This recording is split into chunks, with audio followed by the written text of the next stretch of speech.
और इस सीरीज में हम लोग इस बार मैथ्स लेकर चलने वाले हैं। ठीक है, तो इस बार हमारा जो सेशन है वो मैथ्स का होने वाला है। तो आइए आज का सेशन बिना देर किए स्टार्ट करते हैं। और अगर आपको मैथ्स के सेशंस पसंद आएंगे तो चैनल को सब्सक्राइब कर दीजिएगा और वीडियो को लाइक कर दीजिएगा। तो चलिए शुरू करते हैं आज का। तो आज का जो हमारा टॉपिक है वो है volume and surface areas of solid shape.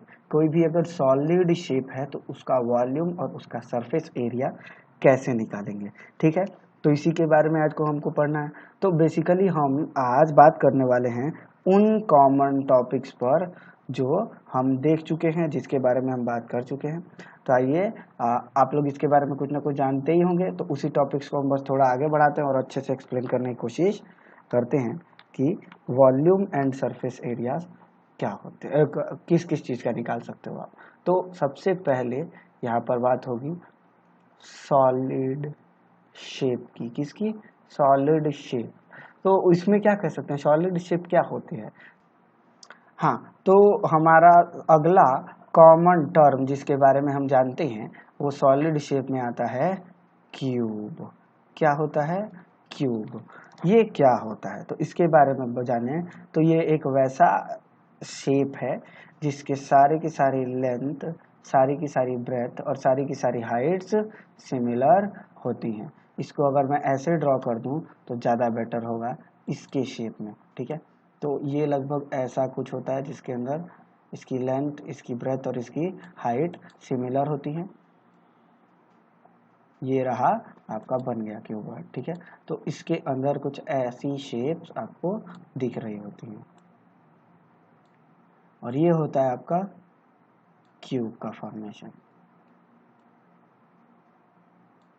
ठीक है, तो ये क्यूब है। अब इस क्यूब के अंदर क्या क्या देखने को मिलेगा। तो सबसे पहली बात तो देख लो, इसके अंदर एक लेंथ है यहाँ पर L।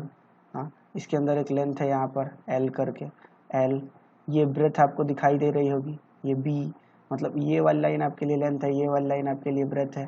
तो ये एक ऊंचाई को रिप्रेजेंट कर रहा है, तो इसको आप हाइट कंसीडर कर सकते हो। लेकिन यहाँ पर इसके सारे के सारी चीजें लेंथ, ब्रेथ और हाइट सब सिमिलर हैं, तो इसीलिए क्यूब का फॉर्म, क्यूब के बारे में क्या कह सकते हैं कि क्यूब, तो कह सकते हैं कि when a square takes 3D shape.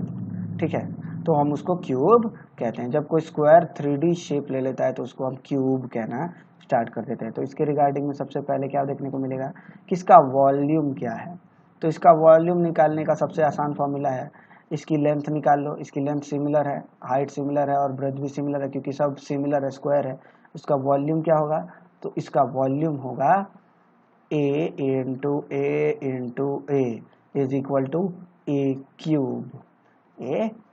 तो इसका वॉल्यूम कितना होगा, ए क्यूब। समझ में आया, क्यूब का वॉल्यूम होता है ए क्यूब। अब उसके बाद बारी आती है नेक्स्ट टर्म की। तो नेक्स्ट टर्म है हमारा जो क्लियर करता है कि क्यूब के चारों साइड एक सरफेस है। तो इसके अंदर कितनी सरफेस है, एक सरफेस ये देखने को मिल रही है, दूसरी ये, तीसरी ये, चौथी इसके पीछे वाली, पांचवी वे और छठी ये। तो इसकी 6 सरफेस है। तो 6 सरफेस का एरिया कितना होगा, यानी यहाँ पर एक टोटल सरफेस एरिया। तो आइए अब अगले सरफेस की तरफ चलते हैं जिसका नाम है क्यूबॉइड। तो क्यूबॉइड के बारे में क्या कहते हैं कि जब कोई रेक्टेंगल 3D शेप पकड़ लेता है, जब रेक्टेंगल का जब शेप जो है वो 3D हो जाता है, 3D शेप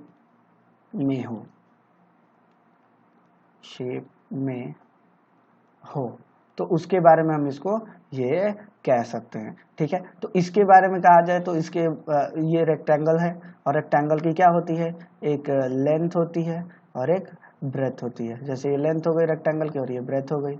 अब वैसे ही, सॉरी एक मिनट, हाँ, ये लेंथ हो गई रेक्टेंगल की और ये ब्रेथ हो गई। तो ये लेंथ हो गई और ये ब्रेथ। तो वैसे ही ट्रायंगल इतना दूर ऊंचा हुआ भी है, तो इसको क्या कहेंगे, इसकी एक हाइट हो जाएगी। तो जब आप इसका वॉल्यूम कैलकुलेट करोगे वॉल्यूम निकालोगे तो वॉल्यूम होता है इसका L into b into h, बहुत सिंपल। और इसका टोटल सरफेस एरिया भी है, तो इसका total surface area is equal to क्या होगा, टोटल सरफेस एरिया। अब इसको आप TSA भी लिख सकते हैं, क्योंकि आप शॉर्ट फॉर्म में लिख रहे हो, मैथ्स है तो मैथ्स में आप लिख सकते हो TSA, total surface area.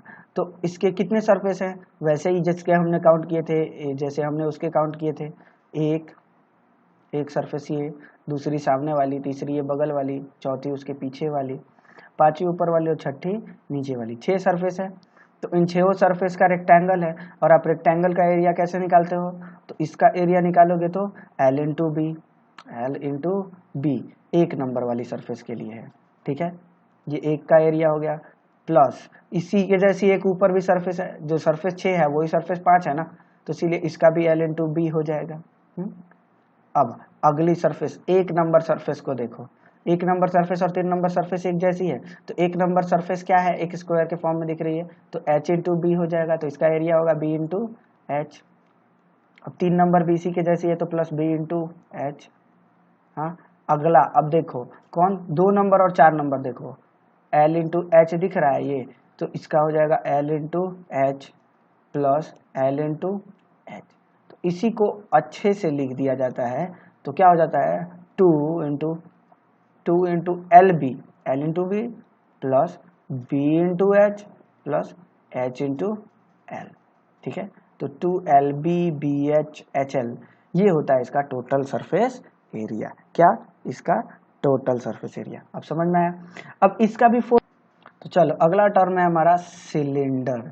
Cylinder क्या होता है, तो जब भी आप किसी एक गोल सी चीज को मतलब फोल्ड करके गोल बना लेते हो, पाइप का फॉर्मेशन दे देते हो, तो उसे सिलेंडर कहते हैं। इस सिलेंडर की एक यूनिक बात होती है कि इसके नीचे एक सर्कल होता है, और जब भी सर्कल होगा तो उसका एक डायामीटर जरूर होगा, और डायामीटर होगा तो डायामीटर का आधा रेडियस जरूर होगा, ठीक है। तो यहाँ पर डायामीटर भी हो सकता है और आपका रेडियस भी हो सकता है, तो यहाँ पर हम रेडियस और डायामीटर दोनों लिख देते हैं। और इसकी एक हाइट भी दी गई है, तो हमें 2 यूनिट मिला है, क्या क्या, H और R। अब इन 2 यूनिट के जरिए हम क्या क्या कैलकुलेट कर सकते हैं, तो सिलेंडर के लिए सबसे पहले लिखते हैं सिलेंडर का volume, volume of cylinder, volume, तो इसका क्या होगा वॉल्यूम। तो सबसे पहले तो देख लो ये एक सर्कल है, तो सर्कल का एरिया निकाल देते हैं, पाई आर स्क्वायर। अब ये कितनी ऊंचाई तक है, तो H से गुना कर दो, पाई आर स्क्वायर H, इसका वॉल्यूम कितना हो गया, पाई आर स्क्वायर H। अब इसके बाद आते हैं नेक्स्ट पे, तो इसका एक टोटल, इसका कर्व सरफेस एरिया होता है, इसका ये घुमा हुआ है ना, तो इस घुमावदार सरफेस का एरिया कितना हुआ, ऊपर नीचे नहीं, घुमावदार सरफेस का एरिया, तो उसको हम बोलेंगे कर्व्ड, कर्व मतलब होता है घूमना या झुकना, कर्व्ड सरफेस एरिया। तो इसका कर्व्ड सरफेस एरिया कितना होता है, तो जब आप इसका कर्व सरफेस एरिया देखोगे तो ये पेरीमीटर है, और पेरीमीटर को हाइट से गुना कर दोगे तो उसका एरिया निकल जाएगा, यानी कि 2 पाई आर इसका पेरीमीटर था, और उसमें हमने हाइट से गुना कर दिया, तो 2 पाई आर एच इसका कर्व्ड सरफेस एरिया हो गया। अब आते हैं अगले टर्म की तरफ। अगला टर्म है हमारा टोटल सरफेस। तो हमारा अगला फिगर है, ये है कोन। कोन मतलब एक ट्रायंगल का फॉर्मेशन जो ऐसे दिखता है, तो इसको कोन कहते हैं। तो कोन को देखोगे तो ये एक आपको ट्रायंगल की तरह दिख रहा है, और साथ ही साथ इसके नीचे क्या है, एक सर्कल है। तो सर्कल है तो पक्की बात है इसका रेडियस जरूर दिया होगा, और इसकी एक ऊंचाई तो जरूर होगी, तो इसकी हाइट भी जरूर होगी। लेकिन इसमें इस बार याद रखिएगा कि इसमें झुकाव है, तो इसमें एक स्लैंट हाइट भी होगी। तो कोन के बारे में आप कंसिडर करोगे कि here height is equal to क्या है, height is equal to h, और radius is equal to r, sorry radius is equal to r। तो इसकी एक स्लैंट हाइट जरूर होगी, यानी एक तिरछी हाइट, तो उसको हम कहते हैं स्लैंट हाइट, यानी एक तिरछी वाली हाइट है, तो उसको हम नाम देते हैं, यहाँ पर लेटी हुई हाइट है तो इसलिए उसको नाम दे देते हैं L। तो इस लेटी हुई हाइट को कैलकुलेट कैसे करोगे, तो देखो 90 डिग्री पर ये बना हुआ है, आप इसको ऐसे कंसीडर करो कि ये 90 डिग्री है, इसका वैल्यू h है, इसका वैल्यू r है, तो आपको इसकी वैल्यू निकालनी है। तो पाइथागोरस थ्योरम बचपन में पढ़े हैं, L is equal to root under h square plus r square, यानी स्लैंट हाइट का फॉर्मूला क्या होता है, L is equal to root under h square plus r square. अब आप इसको ध्यान से देखो, आपको ऐसा नहीं लग रहा है कि ये एक किसी सिलेंडर में से काट के निकाला गया है। ध्यान से देखो, ऐसा लग नहीं रहा है कि एक सिलेंडर का हिस्सा है, यानी 1/3 ऑफ सिलेंडर का। तो इसका अगला टॉपिक है इसका कर्व्ड, या जिसको हम CSA ही बोलेंगे बार बार, कर्व्ड सरफेस एरिया। ठीक है, तो इसका कर्व्ड सरफेस एरिया कितना होगा, तो इसका कर्व्ड सरफेस एरिया देखो, ये पाई आर स्क्वायर जब हम लिखते थे तो ये बराबर लेंथ होती थी, तो इसका कर्व्ड सरफेस एरिया होता है पाई आर एल, मतलब ये और ये वाला यूनिट, तो इस यूनिट को क्या नाम देते हो आप, एल, पाई आर एल। समझ में आया, कर्व्ड सरफेस एरिया। अब इसका टोटल सरफेस एरिया कोई पूछता है TSA, तो इसका TSA निकालना बहुत आसान है, कर्व्ड सरफेस एरिया प्लस नीचे का एक सर्कल। तो कर्व्ड सरफेस एरिया कितना है इसका कर्व्ड सरफेस एरिया होता है, आप देख लो खुद ही, pi r l plus pi r square. देखो कॉमन क्या क्या है, जो कॉमन है उसको निकाल लो, पाई। तो अगला जो हमारा टर्म है वो है स्फीयर। स्फीयर मतलब होता है गोला। अब ये गोला देखने को मिल रहा है, तो गोले के बारे में आप क्या कह सकते हो कि गोला का वॉल्यूम कैसे निकलता है, तो गोला का वॉल्यूम निकालने के लिए हमको क्या जानना होगा, तो गोला का वॉल्यूम होता है, अब बहुत सिंपल तरीके से समझ लो, इसका फॉर्मूला ही होता है, आपने बचपन में पढ़ा हुआ है, सॉरी इसका वॉल्यूम मैंने नहीं लिखा,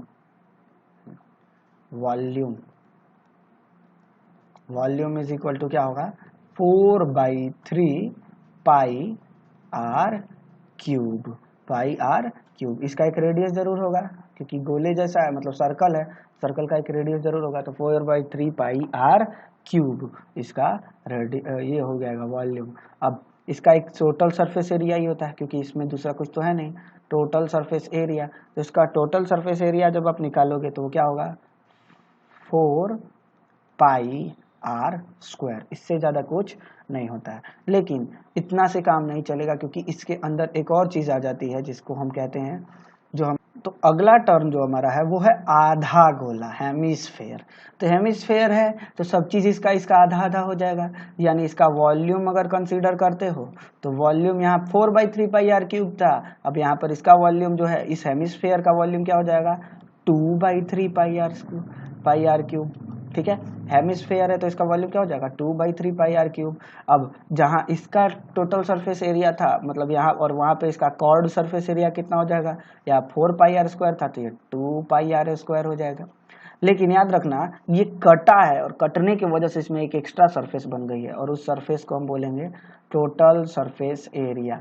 तो टोटल सरफेस एरिया कितना हो जाएगा, 2 पाई आर स्क्वायर, तो सर्कल का इस घुमावदार वाले का एरिया हो गया, प्लस ऊपर एक सर्कल है तो उसका पाई आर स्क्वायर, जोड़ दोगे तो कितना हो जाएगा, 3 पाई आर स्क्वायर।